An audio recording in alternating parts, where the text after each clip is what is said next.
Science of Magic with Gwilda Wiyaka is largely an opinion talk show. All opinions, comments, or statements of fact expressed by Gwilda Wiyaka's guests are strictly their own and are not to be construed as those of the Science of Magic or endorsed in any manner by Gwilda Wiyaka, Relmar McConnell Media Company, its affiliated networks, stations, or employees.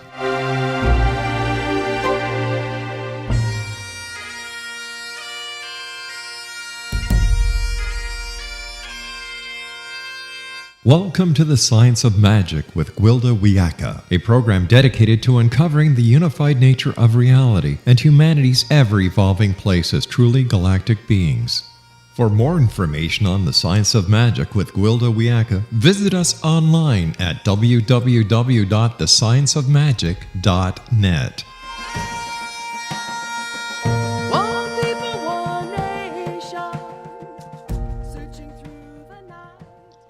Welcome to the Science of Magic, a place where science and magic come together to transform fact into evolving truth. We're coming to you through the X-Zone Broadcast Network, www.xzbn.net, and can also be found on our website, www.thescienceofmagic.net. I'm your host, Gwilda Wiyaka. This hour, we'll be exploring the wisdom within. There is a place of wisdom within each of us. We all have innate psychic ability. As with all abilities, its strength and how it manifests depends upon the individual and their participation in the process of developing their gift. There are numerous pitfalls in working with psychic information. First, we must learn to recognize when we're accessing psychic information. Our ability to access the esoteric is an integral part of us. We tend to ignore it. Psychic information often comes through the imagination. Psychic ability has been subject to so much hype and hysteria that we tend to look for something much more grandiose than a passing fancy that slides across the landscape of our imagination. Our imagination, though we've been taught to ignore it as invalid, is the facility through which we receive information from the quantum level. The quantum level is what many refer to as the land of spirit or the esoteric. If we're trying to ascertain what will happen in the future, the information we seek is at the quantum level. It's at the quantum level that all things first must form before manifesting physically. Yet without training, even the most naturally gifted individual can be misled by the random information they may access. The shamanic journey trance is one discipline used for millennia to engage the imagination at will, to access the quantum level information. Unfortunately, without extensive training, the practice is subject to misinterpretation and illogical conclusions. For example, one may see a demon form in their journey when asking if they can trust an individual. It's all too easy to interpret this as a demonic possession and run screaming for a priest. The demon may simply be a metaphor, indicating the individual in question is acting outside of their natural expression, rendering them untrustworthy at this time. Information from the quantum level is not readily understood by the logical mind. Therefore, it's often presented in metaphorical form. In order to accurately interpret esoteric information, one must master decoding metaphor. One of the largest mistakes I see budding psychics make is assuming that what they see is always literal. Another challenge is that many of us have a victim consciousness approach to psychic information. What's going to happen to me? A better question is, what do you intend to happen? What's going to happen is passive and therefore has little effect at the quantum level. What we intend is active and creates a matrix around which our desires can form in the ethers. Which brings us to another dilemma. The quantum level is slippery at best. Electrons and protons pop in and out of existence at frustrating frequency. In other words, something may start to form only to disappear before becoming manifest. What is created at the quantum level is not only driven by life itself, but also subject to our reality, our intent, and belief systems. For instance, we can be in the process of manifesting something only to lose faith that it can ever happen. The magnetism driven by our will is what pulls our creations together at the quantum level. If we lose faith and give up, our will disengages and everything about to form at the quantum level crashes back into its constituent parts. Therefore, we can only clearly read something about to come into being through our intention, only to have it not come to pass at all, simply because we quit generating the focus to manifest our intent. I would therefore propose that our time and intention is best used making things happen rather than trying to read the shifting landscape at the quantum level for outcome. If we set our intent as to what we want to create and then use our access to the quantum level information to course correct, we can avoid pitfalls, take advantage of the previous provisions coming our way.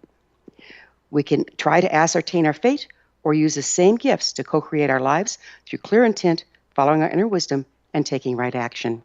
Our guest this hour, Kayla Ambrose, is author of The Awakening Psychic.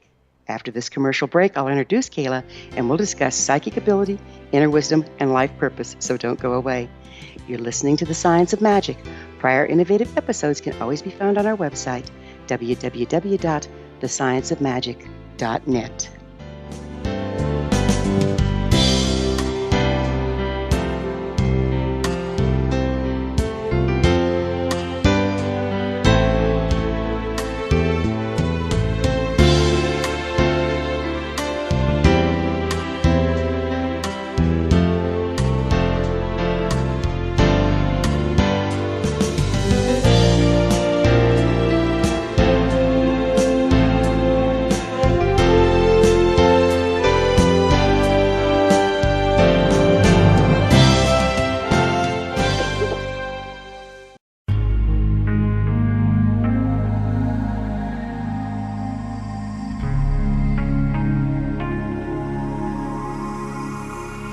The scientist and the mystic have been on an age-old, relentless search with one thing in common. They seek truth. Their paths converge in the 40,000-year-old practice of shamanism, an ancient science delving to the quantum level of life, facilitating healing, manifestation, and evolution. I'm Gwilda Wiyaka, the founder and director of Path Home Shamanic Arts School, a unique Colorado State-certified occupational school training shamanic practitioners and teachers. We also provide classes for empowering personal lives through shamanism. Our certification classes are in week-long segments enabling international participation, and online classes and long-distance shamanic healing sessions are available. Come discover the science of magic in the limitless world of shamanism. www.findyourpathhome.com.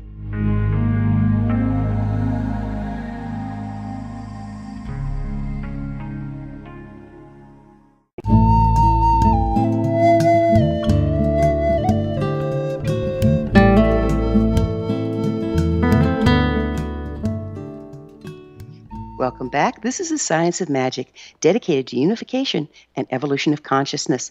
I'm your host, Gwilda Wiyaka. Our guest this hour, Kayla Ambrose, is your travel guide to the other side. An award-winning author, spiritual teacher, motivational speaker, host of the Explore Your Spirit with Kayla show, and practical, intuitive coach and guide. Author of 5 books, including The Awakened Psychic, she has taught thousands to connect with their soul path and create a life and career that is in balance with their tune and in tune with their life purpose and goals. Her website, www.exploreyourspirit.com. Kyla, thank you so much for joining us on The Science of Magic. Thank you. It's Kayla, though. Oh, okay. Well, let's call you Kayla. I'm sorry. That's okay. It's 2 A's. I don't know why I put an I in there. English was not my first, as you can tell, I'm sure. My name was given to my mother in a dream, so she didn't know what to think of it either. And I grew up in a small southern town where there was no such name at the time. So she had to fight everybody to name it back then, too, and it's been that way ever since. Well, we'll try to get it right for the rest of the hour. How's that? Sounds good. Tell me, Kayla, do you think that everyone is psychic to one degree or another? Absolutely. Always have been. It's not something new that's happening. And, you know, if you look back in history or you talk to any culture, you'll see that everyone's had psychic ability. And there were always guides and helpers that, you know, would help, whether it's a shaman or a guru or a priest or, you know, at the time, or a priestess. There were some that maybe went a little further with it, and like the oracles, and did it for a living, but everyone relied on their psychic ability. We just called it different names, maybe a gut feeling, intuition, a dream that told us something. We all have it. We used to be taught how to connect with it, and that's really the only thing that's changed. Is as we've modernized, we kind of have pulled away from our intuitive selves. And if I have anything to say about it, I'm going to help everyone remember to go back to that. So that's really empowering too, because if we can't touch into our intuitive selves, we have to rely on outside sources for information, and that puts way too much power in other people's hands, in my book. It sure does, and we kind of see the state of the world right now by what's happened by giving the power away. And part of that is not really even our fault. time is cyclical. It's not linear, like people say. So we go through different ages where we kind of are more in tune and less. And this last age, the age of Pisces, has been more of the divine masculine. And so the age of the divine masculine is really learning how to use your logic, how to build things, how to tune in that logic mind. And so we see that kind of as a stair step evolution. So in that age, you've got people that go to the guru or the master of something and to learn from them. And now we're in the age of Aquarius, which is a divine feminine cycle, which is more about going within and learning. So part of it is the balance within each of us and that duality. We all have divine masculine, divine feminine within each of us, and that's what we're seeking to learn and balance, not just individually, but globally as humanity. So we're coming out of that age of that divine masculine, very linear, logical oriented, and opening back up into the creative, intuitive, divine feminine side. So it's not anyone's fault. It's just how we evolve and grow here. So it's time to awaken again to the other side and to embrace it. It seems like this is a fairly balanced time right now when we're coming out of one and moving into the other. How do you see that we can take advantage of that balance? Oh, I think it's a hot mess. I don't think we're in balance at all. And maybe because I'm in the U.S. here, but look at the politics and the economy, and well, really just turn on the news and look at what's happening throughout the world on every given day. Whenever there's a big change or evolution, the old guard goes down fighting hard, and We're seeing that. With war and struggle and just not wanting to let go of control, and more so when we're in a divine masculine phase that we're ending, because there's that sense of not being in touch with intuition. So a fear of the unknown, which is that masculine side within each of us, fear of loss of control and the unknown. So it's very hard to let go of that grasp, and each of us, face that individually. With things when we're opening up to something new. Most people don't embrace change. Most of us, worry about that a little bit. So we're seeing it globally, I think, in the world, the last grasp of the old guard as we pull bit by bit through, and individually we face this as well. And I talk about that in my first book that was written back in 2007, and 9 Life-Altering Lessons, and I talk about that in there, that it's just the ages and the cycles and the way we go, and we don't want to let go of that. But we always do. The cycles have a way, the stars and the planets and the universe and everything in divine order and divine timing. We move through these cycles, and here we go again, and here we grow again. So it's an exciting time to be here. I think everyone chose to be here as a soul, as your higher self. You said, yes, I'm going to come down into this mess right now and be part of this change that I want to see in the world. So it's good to remind ourselves of that when we see all the struggles going on personally and globally. When I get to reminding myself, I remind myself to read the small print next time before coming in. Never do we need psychic ability more than when we are going through change and chaos, because the rules are changing around us. Do you see that the case, and how do you advise people with that? I do, and I love astrology too, and maybe because I'm a Capricorn, I love to teach the practical aspects of being a psychic. So I really help entrepreneurs tap into how to grow their business or their career, to use psychic ability on that, because you can use it to see future trends. I help people. A lot of my clients really are in the financial realms in New York, in the political realms in D.C., and in the technical aspects in Silicon Valley in California. That's a lot of the clients I work with. And they're looking for that, the future trends, what's coming up. And so I teach them how to tap into that and see to get a jump on it. So it's very practical. I teach a lot of parents that want to tap into what's going on with their family and their children and have a better connection with them and communication. I teach people how to get along better in relationships and coworkers. Really, you can use it for anything in life, and that's the thing. It's not Madame Kayla with her turban talking woo-woo. It's a normal part. We call it the sixth sense, but there's other senses too, and we're merging into that. And I especially love teaching people who really don't know much about psychic ability, because I'll say, have you ever thought about someone and then the phone rang a minute later and it was them? Or have you ever just had a gut feeling about someone and you're like, I know this isn't right. This person's trying to pull something over me, or I don't trust them. That's your psychic ability. That's your intuition kicking in. We just haven't been taught to understand it and to honor it for what it is. And Yeah, so this brings me to my next question. How can people recognize when they're getting psychic information? well, the phone call, like I said, is one. The feelings like that. You walk into a room and you sense something. You sense something's not right. The energy in the room. That's your intuition kicking in, warning you of that. We have sensors even in our hair, and there were studies with that in the military where they had Native Americans who were wonderful guides, and they brought them into the military. And once they went into the military, they stopped doing as well as they did out in the field. And so they kept trying to figure it out, and they talked to some of the chiefs, and it turned out it was cutting their hair. And hair actually has a lot of sensory ability in it that works like an antenna that helps us connect with that. So they brought in the next group of natives like that and didn't cut their hair, and they were wonderful guides. So the military actually breaks through in a lot of these things. The military's done a lot of work with remote viewing and psychic ability and all those things that we don't sometimes know about unless we research into it. It's fascinating. So there's so many things like that are built in already within us. And sometimes it's in our dreams. That's a real easy one, too. We get a lot of information in our dreams because the higher self and the subconscious kind of take over at that point and can deliver the information, versus when we're awake and the conscious mind is taking control, we sometimes are closed down and can't get the information that literally and sometimes, synchronistically is right there in front of us. But we're just too busy with whatever we have going on that day to see it, so it comes in dreams.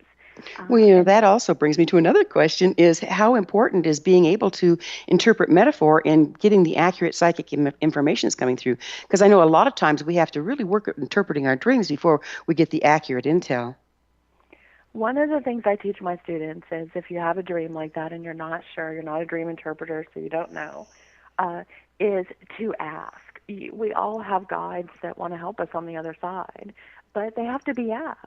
So sometimes it's as simple as saying, hey, guide, whatever you want to call him, I don't understand this dream. Can you send me some message that's more literal to me today?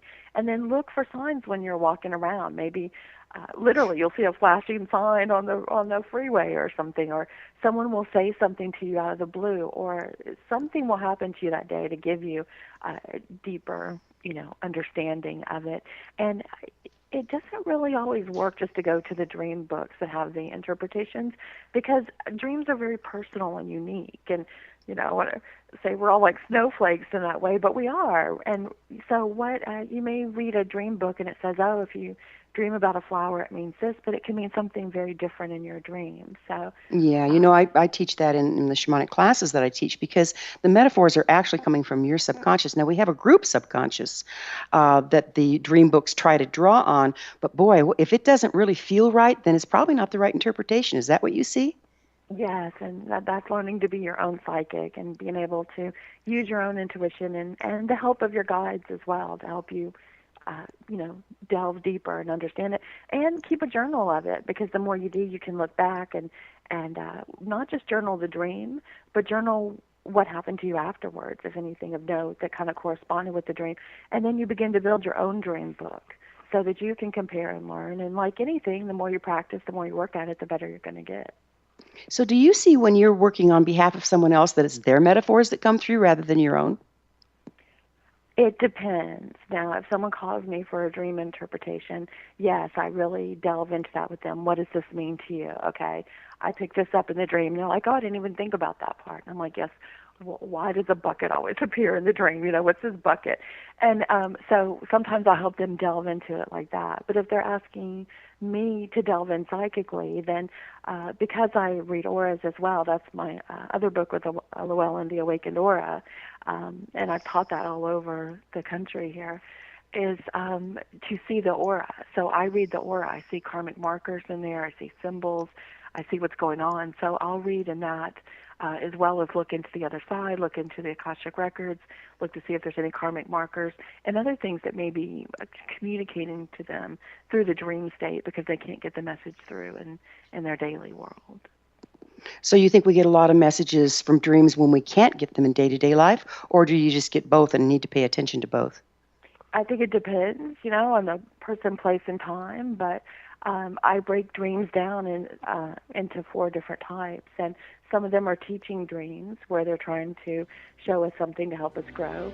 We're going to have to pick up on the 4 types of dreams on the other side of this commercial break. Kayla and I will return to our discussion after this short break. You're listening to The Science of Magic on the X-Zone Broadcast Network. I'm your host, Gwilda Wiyaka. Previous broadcasts of thought-provoking episodes can always be found on our website, www.thescienceofmagic.net. We will be back, so don't you go away.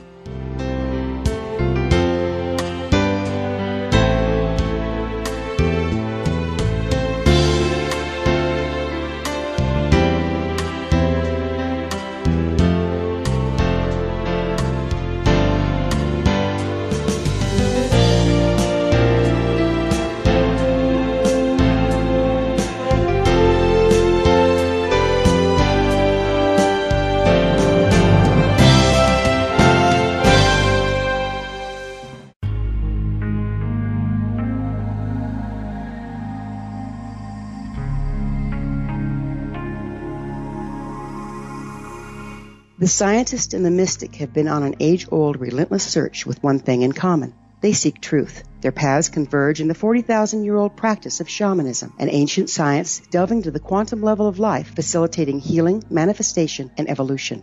I'm Gwilda Wiyaka, the founder and director of Path Home Shamanic Arts School, a unique Colorado State certified occupational school, training shamanic practitioners and teachers. We also provide classes for empowering personal lives through shamanism. Our certification classes are in week-long segments enabling international participation, and online classes and long-distance shamanic healing sessions are available. Come discover the science of magic in the limitless world of shamanism. www.findyourpathhome.com.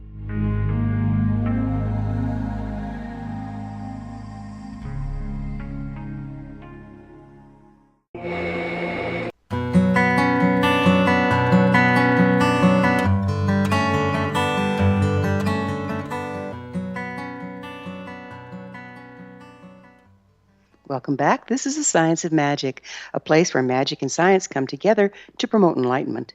I'm your host, Gwilda Wiyaka. Our guest this hour is Kayla AMBROSE, author of many fine books, including The Awakened Psychic. Her website, www.exploreyourspirit.com. Kayla, before we went into the break, we were talking about there's all sorts of different interesting ways that we access psychic information. So, omenology is one of them that you mentioned. In other words, seeing omens in ordinary reality. And then you were talking about looking at auras and getting information from there. And then you were just discussing the 4 types of dreams. So I'd like to kind of touch in on all of those. Let's start with the dreams. Sure. And, Gwilda, you must be psychic because I'm working on my new book right now, the next one for Llewellyn, which is The Awakened Dreamer. So I'm writing about dreams right now. So it's kind of funny. Yeah, I write about 4 types of dreams, and I describe them first as teaching dreams, and that's where your higher self journeys to the other side to explore and to learn. I call it night school. And then there's prophetic dreams, where you intuitively dream about people, places, and events that are going to come to fruition. And third are visitation dreams, where loved ones and guides in spirit world visit you. And then the fourth I call being human dreams. And those are when you dream about things that are on your mind that you're working through in daily life. And it's important to understand the difference because the being human dreams can be tumultuous and emotional, but that you're working through things. The subconscious is helping you work through situations that are stressing you in your life. That doesn't necessarily make them prophetic. It's something that's going to happen. They're more working through sometimes your fears and your concerns and worries and things like that. So it's important to have an understanding of all those. And then if you want to go further, to learn how to lucid dream so you're more consciously aware and can alter those dreams and receive more direct guidance if you want. Okay, perfect. And then, so how about the omenology piece, the signs you see in day-to-day life? Can you talk to that a little bit? I think it's always being put there in front of us, and some people have wonderful stories about loved ones on the other side that do that. Whether, I've heard so many wonderful stories about dimes and pennies and things. I have loved ones on the other side that when they want to communicate with me, they will appear in a very specific way.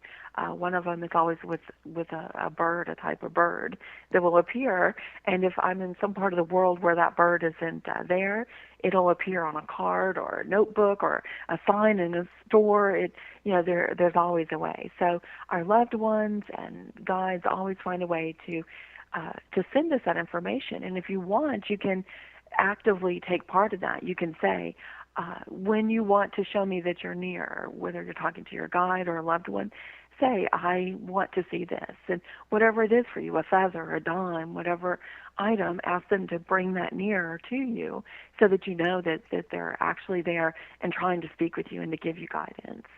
So those things can be very helpful. And when you're not speaking to someone directly and you're asking for more clarity, like in a dream, like I said, you ask literally and then look for those signs to happen. And there's thousands of ways that they appear. People have the most amazing stories that they tell me about that, So even it sounds to me like what you're doing here is you're combining your will, you're willing to see information, with synchronicity. Is that accurate? well, synchronicity, I guess, would be one term, but really you're just stepping out of, you know, the third dimensional confines of planet Earth. You're raising your energy to a higher vibration where time really doesn't exist in the same way, and all things are possible and have happened. And so you're kind of entering that higher dimensional energy and connecting it with you on the third dimensional plane here on Earth, so that you can receive the information that's always out there. You're just learning to be a better receiver, like a better cable station, a tuning station. Well, let's talk a little bit about the practice itself. What do you advise about setting up a safe environment before accessing the esoteric? Do you create sacred space, and if so, how? Yes, I'm a big believer in that. It's just like going on the internet. Hopefully you have some kind of antivirus because there's a lot of stuff out there, right? So if you're opening up to Psychic the other McCraffy, I can see it all now. exactly. If you don't have any virus on your computer, it's going to be a rough go. So it's just the same thing. You're going out into the other planes of existence. There's a lot going on out there, and you just take care like you do anything else. So I advise and I put the prayer and the thought forms that I describe in the book, where you raise your arms up in a V and you put the pure white light energy around you. And that's an oval white light dome that surrounds your body as well as all your auric bodies. And you ask that only highest and best can be made manifest through to you, and that you're fully protected. And the prayer goes in detail about that, how to do it. And not just to do it when you're practicing, but it's just a good thing to do every day. It just charges up your aura energy, your chi, your prana. It brings it and directs it. The V that you're making is a very old ancient Egyptian teaching from the mystery schools, which that's what I studied and teach. I say I'm old age, not new age. I teach the old ways. And, you're making that V, which is a symbol of the divine feminine, the chalice, which is harnessing that energy, bringing it in, and then swirling it through into your body, kind of supercharging you, making you superpowered. And once you do that, you're creating a strong psychic field. shower, right? Yes, exactly. And so you're creating this strong, protective energy field. And psychic self-defense is good to practice. Anytime you're opening up to that, you want to be as safe and protected as you can be, so that then you can enjoy and know that whatever's coming to you is only for your highest and best good. And that just helps with do you clarity. think, I'm sorry, do you think that accessing esoteric information can be dangerous then? Accessing, more about traveling, if you're traveling to the other dimensions. But with anything, with any information, it's good to have an open mind, but also to have discernment as well. So don't believe everything you read or hear. You be your own best guide and see what resonates with you. There's not one way or the only way. I believe it's a personal journey, and each person has to use discernment and see what works for them, and that may change. And how the mystery schools describe it is like a buffet, that if you're interested in this type of thing, maybe you come to the buffet and you sample some things. Try this. Maybe you like it and you have some more. Try another. It doesn't work for you. Put it down and walk away. But don't necessarily throw anything away. You may find along your path and on your journey at a later time that something else that didn't taste so good to you in the beginning now is something that you want more of. And I know that works for me with vegetables. I like them a lot more as an adult than I did as a kid. So. So all spirits or beings you may encounter in the ethers are not necessarily trustworthy. Is this what I'm hearing you say? Oh, I'm sorry, you were breaking up there. Can you repeat That's that? okay. I said, so all the spirits or beings that you may encounter in the ethers are not necessarily trustworthy. Is that what you're saying? That's exactly what I'm saying. Just like if you were to just go drive to a random neighborhood anywhere in the world right now, would everyone there be trustworthy and completely interested in your highest and best? I doubt it. So why would it be any different anywhere else?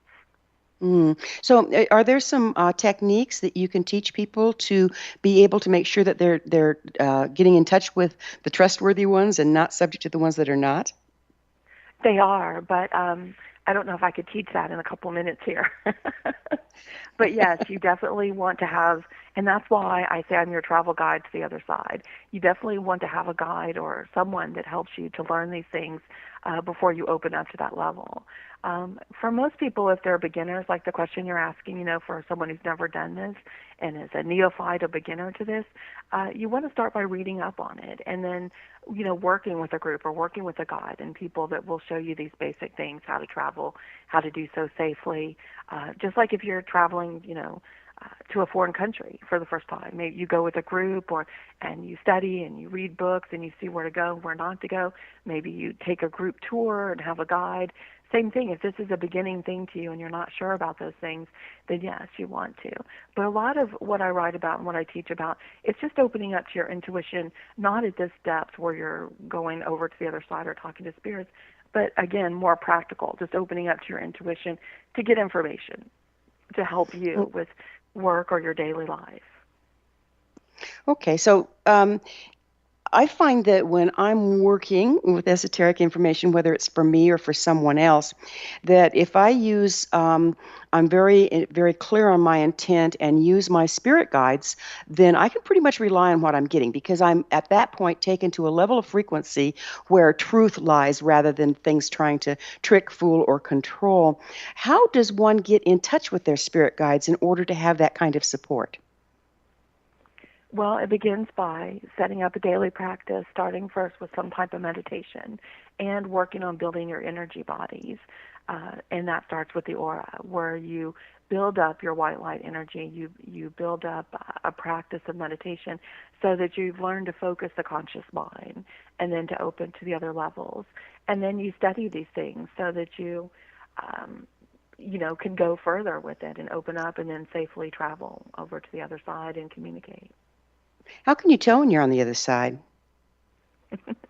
It's one of those things that I don't know if there's words for it, but if you've been there, you know. I find I'm in both worlds at once. Have you experienced that, and what's it like?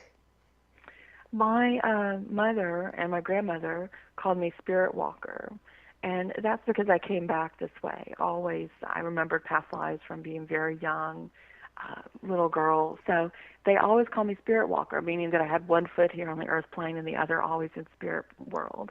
So that's been kind of a constant for me since I was very, very little. I had prophetic dreams then. I would tell family, and I write about some of those in my books. I would see loved ones on the other side and communicate with them, see other beings from the other side and communicate with them since I was very little. So I came back in this particular lifetime kind of set, knowing that I was going to do these things, teach these things, and spend a little time in both worlds. And like I said, my mother was given my name in a dream, and it's an old Sanskrit name. She had no idea. It means time. And my middle name is Renee, which means reborn. So I love was the way named they come Time through Reborn. Yeah. I love the way names come through our parents like that. So, what advice do you have for people that weren't necessarily born with a foot in each reality? They're firmly planted on terra firma in this ordinary reality, and they're struggling to get information. What do you do? kind of what I said before, though, you really have to study. You need to read up and have a guide and start at the beginning. And we're talking about people, when you describe that, people that I guess have had no experience and are just opening up to this. So it begins by doing those daily practices, by creating a sacred space in your home, by creating sacred space within yourself, by opening your mind and attuning to these things, reading up on the ones that feel right to you, on the books, and take the courses, and find a guide or a teacher who will help you with this. And that's So how do you most create things, that? we go to school. How do you create that sacred space? I think it's different for every person, and they find what works for them. Some people create a sacred temple in their home that gives them a sense of I'm reverence. sorry, I shouldn't have asked that question because it's a big one. We'll have to pick it up on the other side, Kayla. Kayla and I will be back on the flip side of this commercial break. You're listening to The Science of Magic on the X Zone Broadcast Network, www.xzbn.net, the place where altruistic professionals of science and the esoteric create common ground for the betterment of our world. You can always listen to us on www.thescienceofmagic.net.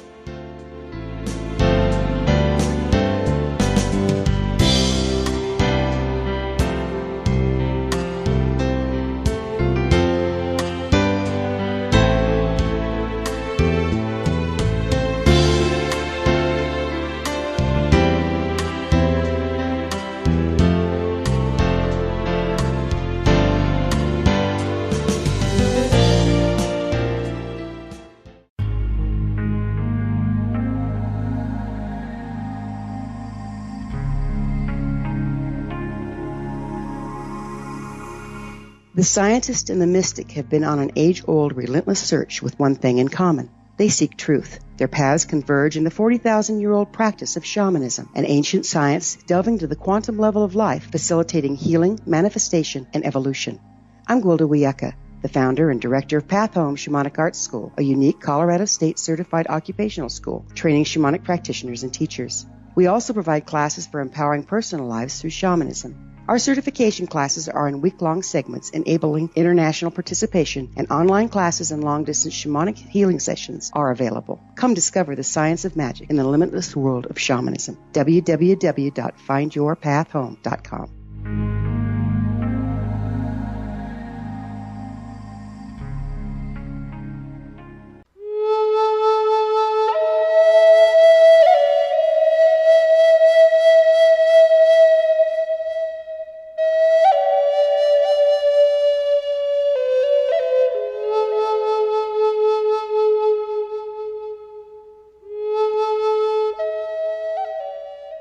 Welcome back. This is The Science of Magic, bringing together gifted people of service to the world.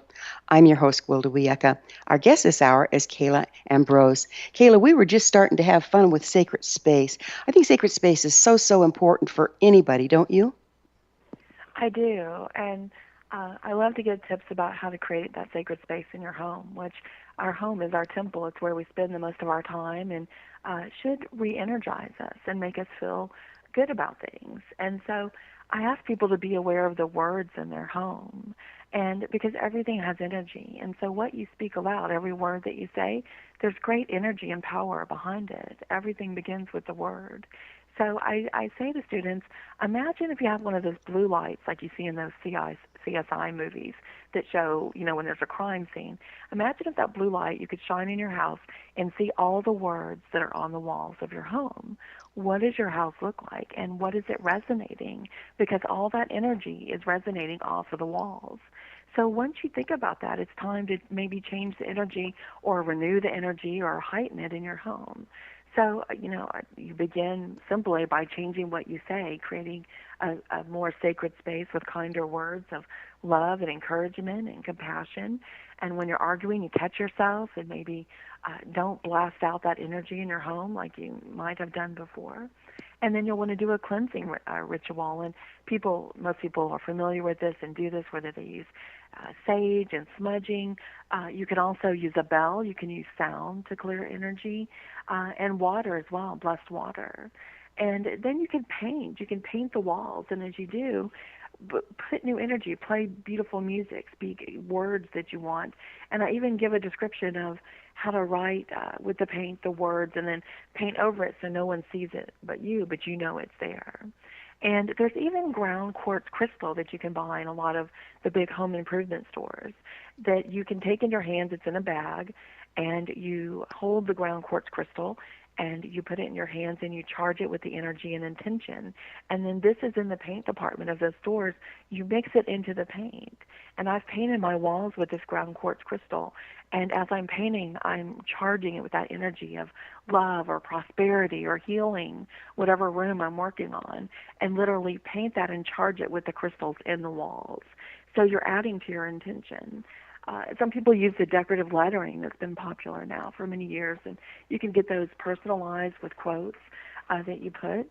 And I really recommend a Himalayan salt lamp and to light those in one of the rooms, which help diffuse any negative energy and also replace those negative ions that we need, that we get, like when we go to the ocean and the sand of the surf, or negative ions. Got it. As I'm listening to you, it sounds like what you're actually doing here is using a combination of personal intent and frequency. Is that sum it up?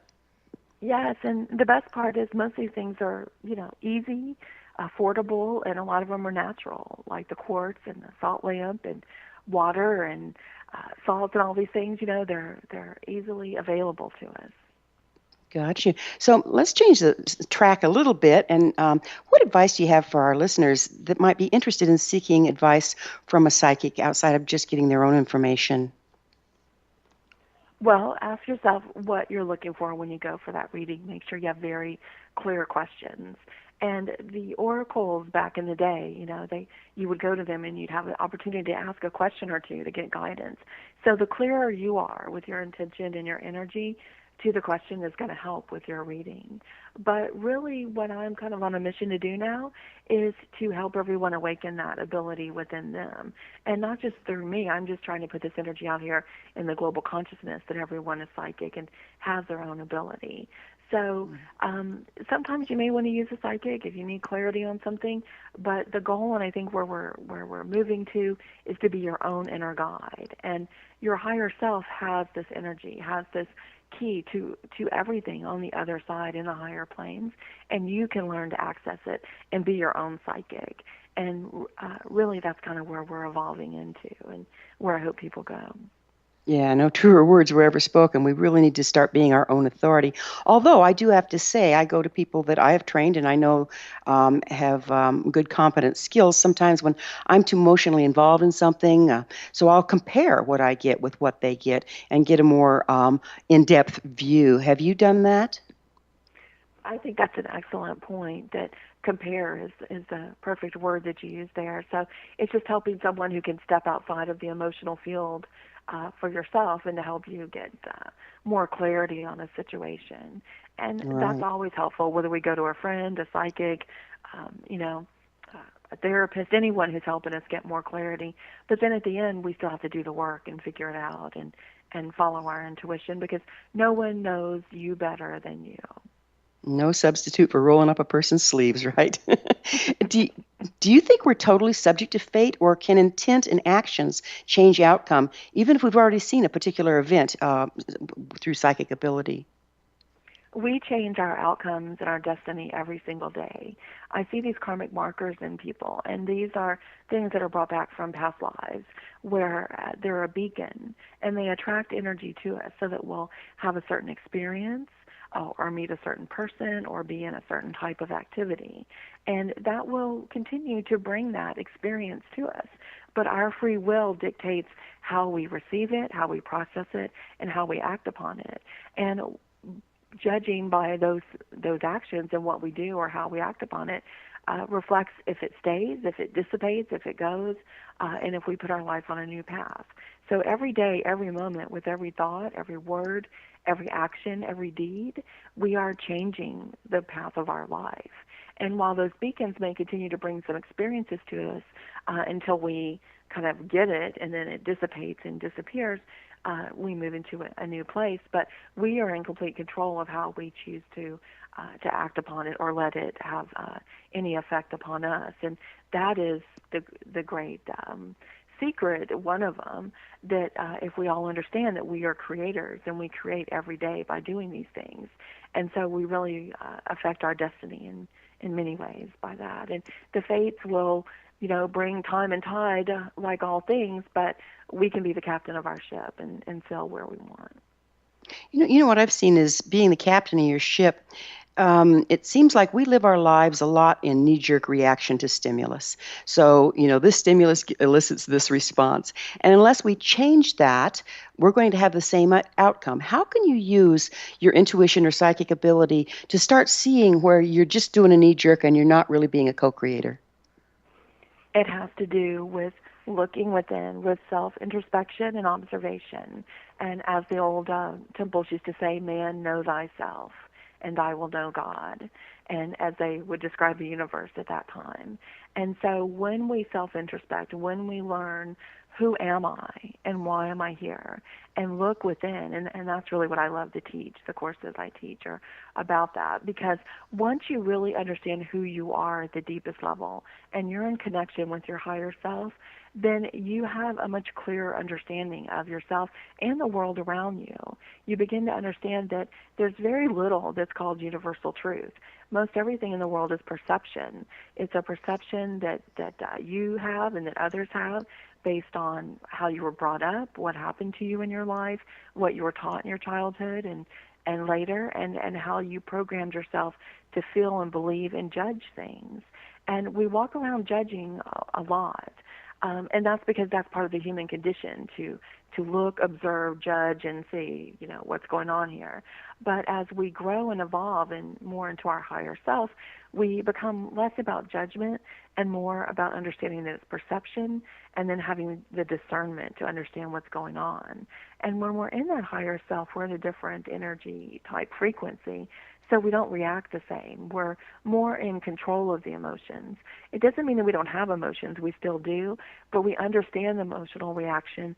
We let it pour through us while still maintaining a sense of understanding what's happening, and that we don't have to act or react to it in the way that we used to. Got it. So I have a little over a minute left. Would you share with us what's the most challenging thing you found about being a practicing psychic? Sometimes, because I'm an empath as well, so as an empath you feel everything and you feel others' emotions and thoughts, and whether you want to or not. So it's more work sometimes to build up kind of a block to not hear all of that about things. When you walk into a room and you can feel and sense and hear what other people are thinking about you, that's not always fun. Yeah, I hear you there. I didn't want to know that. Too much information. So I just smile, and even when they're lying to me, I'm like, yes, that's interesting. I don't call them out on it, and just, it is what it is. Yeah. So in closing, do you have anything to share? Just that I hope everyone awakens to their psychic ability, and to trust your gut, trust those gut feelings, trust your intuition. We all have it. Sometimes we see it more in our children because they don't know not to have it. So it's wonderful to encourage that in them as well. And if anyone would like to get more in touch with their spirit guides, if you sign up for my free newsletter on exploreyourspirit.com, I give away a free 30-minute guided meditation called Spirit of Hawaii that takes you on an action adventure meditation where you meet your spirit guide. So if that calls to you and feels good, go for it. Kayla, time flies and we're out of it. Thank you so much for being on our program. This has been The Science of Magic. Remember, you can always listen to past thought-provoking episodes on our website, www.thescienceofmagic.net. Until next time, dear ones, may you be blessed with knowledge, comforted with love, as you explore your intuition.